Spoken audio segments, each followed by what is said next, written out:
Hello and welcome to Home Capital's series on home ownership. Buying your first house can be a daunting task, and in this series, we will simplify the entire process for you.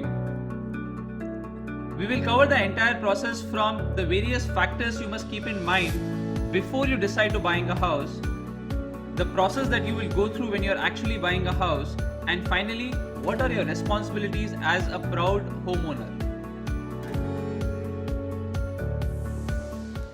The topic for today's episode is affording a house. In this episode, we will talk about the various benefits that you have when you buy your own house. We will talk about the most important topic before you decide to buy a house, wherein you need to decide what you set as the budget of your house, because this is going to determine a large part of your process. And finally, we will discuss about the various tax benefits available to you under the Income Tax Act 1961. Buying our first house is a dream for most of us, and that is not without reasons. That's because of the innumerable benefits associated with owning your house. The most important being, when you own your first house, it is your space and it is yours to own. It's your space and it's a place you can call home. You are free to do what you want with the space without having to worry about the fact that you have to move in a couple of years' time. You can decorate the place the way you want. You can hang up the kind of art pieces you would want because it's your own place. You can have your children scribble on the walls, make drawings on the floor of the house because it is your own place. The emotional attachment of having your own place is something which can never be replaced with anything else.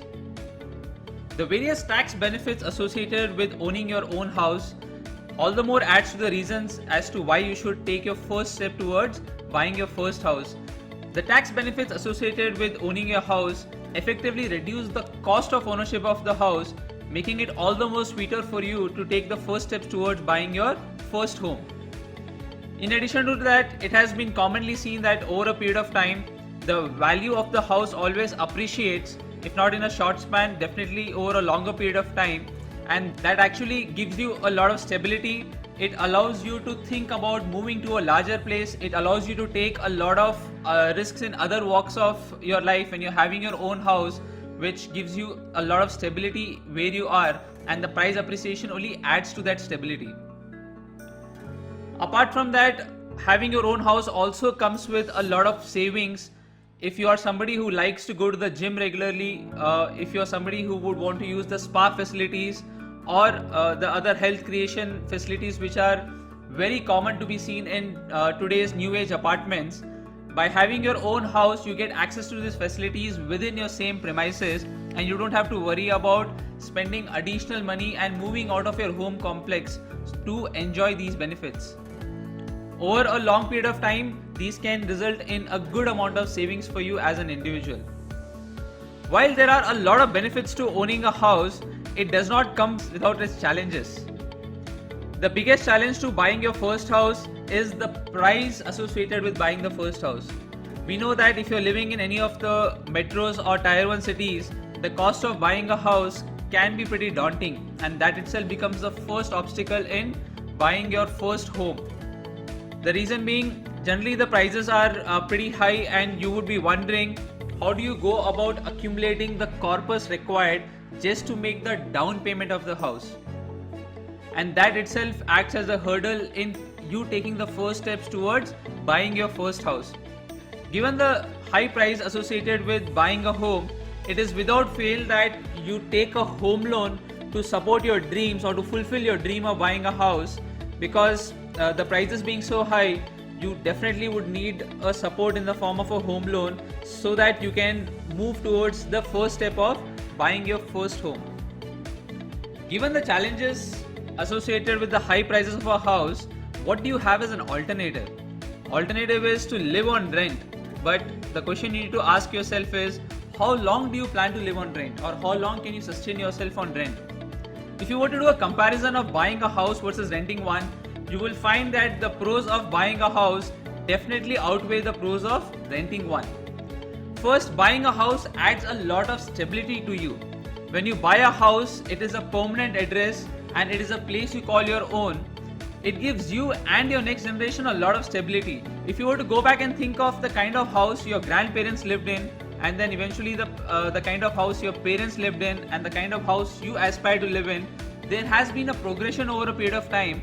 And by buying a house, you're actually giving stability not just to yourself but also to your next generation, so that they have a place they can call their own, and their dreams start from the place where they are. So they are always starting with a step ahead than maybe you were a generation before.